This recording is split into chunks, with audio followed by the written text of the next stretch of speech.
a bird on a tree. I'm just sitting here. I got time. It's clear to see from up here. 26 juillet, on est au lac Songkul et on s'en va. On descend vers Naryn, vers l'est. On a passé une bonne nuit, il a fait 4, mais bon, dans les duvets, ça va. C'est vraiment un endroit extrêmement calme, extrêmement vaste. Et en fait, c'est vrai que aujourd'hui, la présence des villages de yourtes pour touristes est moins gênante qu'hier. Hier, ça nous a un peu surpris en arrivant, parce qu'il y en a quand même tout le tour du lac. Finalement, ça s'intègre bien dans le paysage, parce que les troupeaux vaquent à leurs occupations entre les villages. Là, les moutons ne sont pas encore sortis des enclos. Ça n'a pas tardé, il est un peu plus de 7 heures. Et on a vu le lever de soleil sur le lac, ça valait son pesant de cacahuètes ce matin.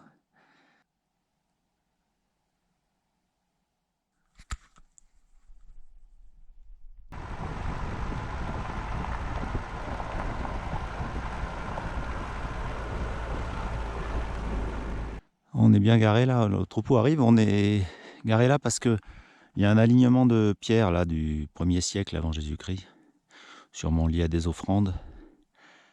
Bulot Jovial, il a 90 chevaux, mais le gars, il a 350 chèvres et brebis.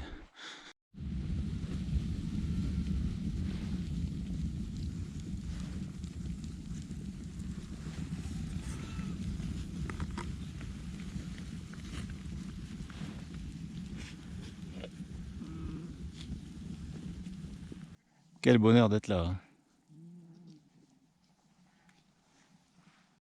Est-ce qu'ils vont marquer un essai? Ça, c'est pas sûr. C'est pas sûr, mais je pense que c'est jouable. Eh non, aïe, aïe, aïe, aïe, aïe, aïe, aïe, à 2 mètres du poteau. Ah, la maman, elle a pas de chance. Elle boite et en plus, elle a un gosse. Ouais, c'est vrai qu'il est mignon, faut avouer. Bah oui. We can sit together. It's so beautiful, you and me. We meant to be in the great outdoors, forever free.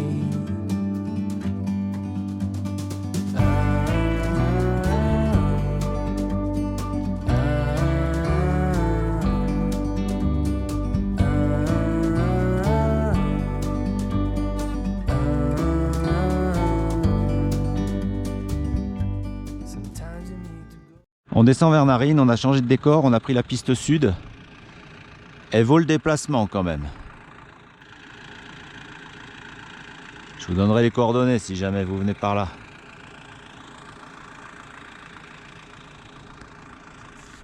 On est à 3150 et on va commencer la descente en lacet très raide vers Naryn. Ah oui, il y a du sévère là.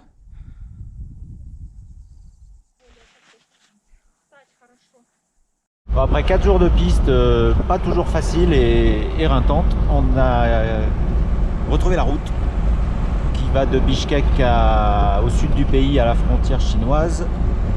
Et là, ça fait drôle de rouler sur du goudron, on savait même plus faire. Donc, on a quand même vu le lac Songkul qui se mérite. Bon, on est à Naryn. Je peux pas dire qu'on ait eu le nez creux, mais on est à Naryn chez le garagiste pour faire une vidange. Et là, je vous montre une Audi 100 de 1982, là-bas, qui repart et qui est l'auto-école de la ville. Alors, ouais, on va faire la vidange parce qu'on est à 11 500. Bon, normalement, je la fais à 10 000, mais j'ai mon filtre Toyota, j'ai acheté un bidon d'huile. Et le gars a l'air sympa, il m'a dit d'attendre un peu. Donc, on attend un peu à l'ombre. Et puis, comme on a perdu de l'huile sur les bols, sur les transmissions avant, là, je vais lui demander de recharger un petit peu et nettoyer le filtre à air. Puis ma réparation sur la barre stabilisatrice, elle tient toujours, donc pour l'instant on laisse comme ça. Il nous reste sur cette route là presque 200 km pour arriver à la frontière chinoise. On a envie d'y aller et visiter un caravansérail qui est en bon état, donc ça sera notre point extrême en fait du voyage. Ce sera la pointe sud-est et après on revient sur nos pas, il n'y a qu'une route.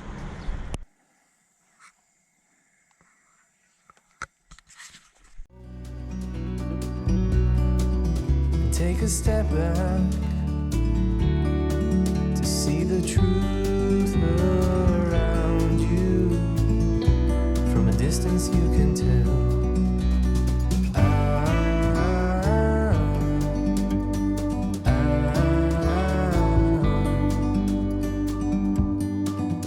You and me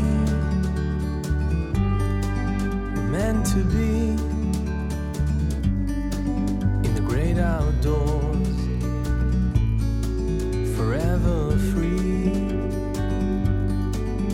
You and me, meant to be in the great outdoors. On se dirige vers la frontière chinoise. Un des clous du voyage. On est à 140 km à peu près, mais la route est bonne. On va essayer d'y aller aujourd'hui. Dans un paysage encore assez majestueux. Là on a deux petits cols à franchir à 2005 déjà. Et après, avant la frontière, il y en aura un à 3600, je crois. La frontière est à 3006. Forteresse de Koshkoï-Gorgone. Donc, il reste pas grand-chose. Hein. C'était une forteresse en terre, pisée. Il reste que le pourtour, en fait. Ça permet d'imaginer les dimensions. Et le cadre. Sur la route de la soie. C'est un des seuls vestiges qu'on ait vu finalement depuis longtemps, parce qu'il n'y en a plus. Koshkoï-Gorgone. Forteresse sur la route de la soie, donc 10-12e siècle, je crois. Mais bon, forteresse en terre, donc il reste pas trop. Yourte à l'ancienne, reconstituée dans le musée.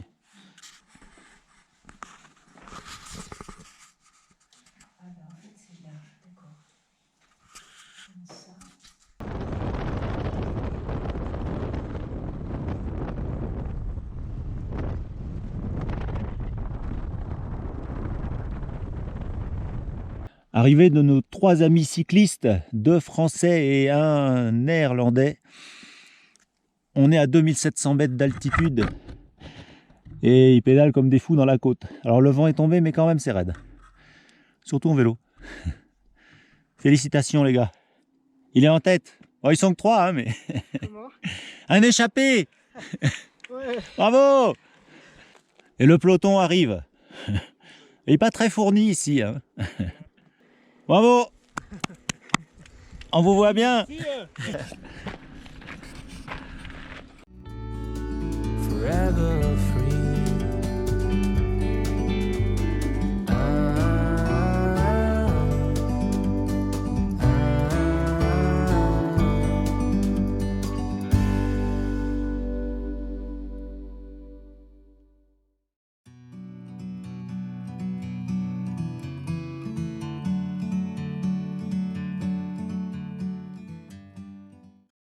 On s'approche de la frontière chinoise, il nous reste 80 km à peu près.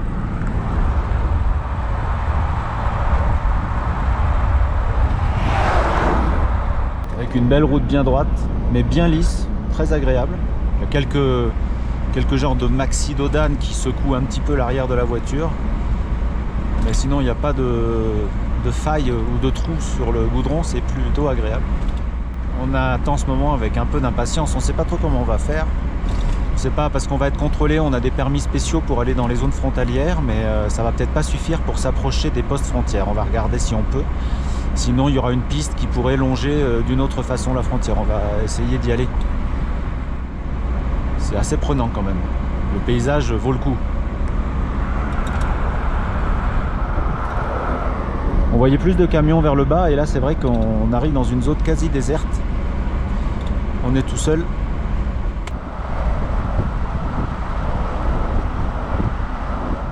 On arrive à un poste de contrôle certainement où ils vont vérifier qu'on a bien les permis pour les zones frontalières.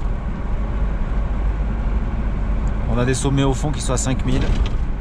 Quel endroit! Il faut qu'on arrive à en profiter à fond parce qu'on ne viendra peut-être pas. Hein. On est au poste de contrôle, on a donné les permis frontaliers, les passeports. C'est accepté pour l'instant, on attend que la barrière s'ouvre, mais contrôle d'abord les routiers qui sont derrière nous. Drapeau kirghize devant le Mirador.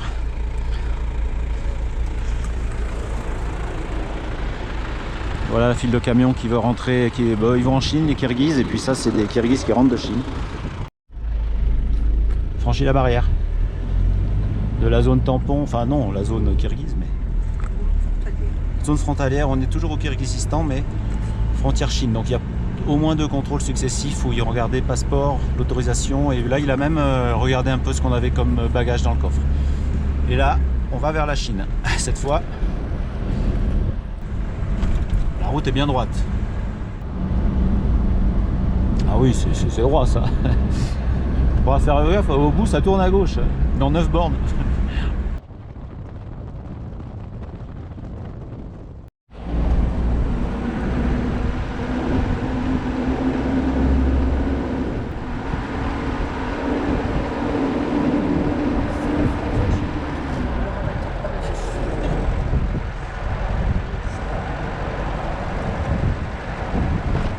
On y est.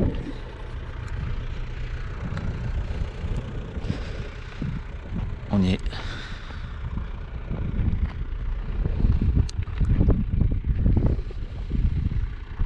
Frontière chinoise.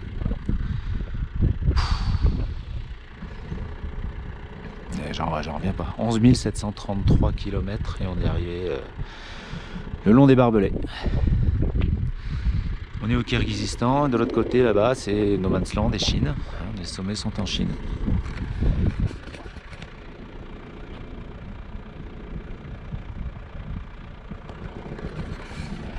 Là, ça fait quelque chose.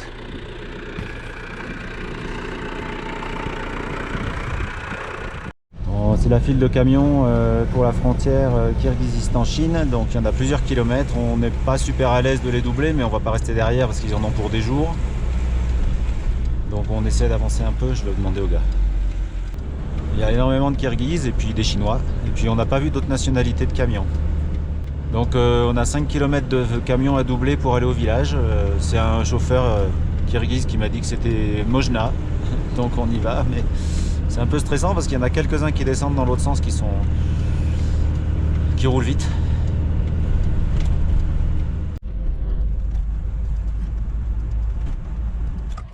On est arrivé à la frontière, poste kirghize, poste de douane et poste frontalier kirghize. Donc on peut pas y aller là, on n'a pas le permis quand même. On va pas pouvoir franchir ça, mais on va peut-être aller un peu sur la piste à gauche, dans le village. On peut pas aller plus loin là, on est à notre maximum je crois. On essaye quand même de prendre la piste. Bon, on repart. Le Torugart, en fait il n'y avait pas de village, il n'y a rien. C'est juste le poste. On a atteint nos objectifs, aller à la frontière chinoise, et là on repart vers un caravansérail pour un bivouac. Ça c'est les camions qui rentrent en Chine. Ils en ont pour un moment, mais ça avance doucement quand même, mais doucement.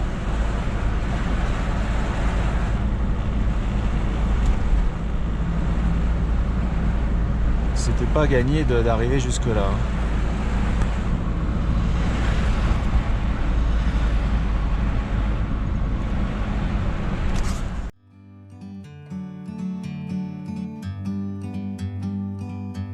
Like a bird on a tree, I'm just sitting here. I got time, it's clear to see. From up here, the world seems small. We can sit together. It's so beautiful, you and me. We meant to be in the great outdoors.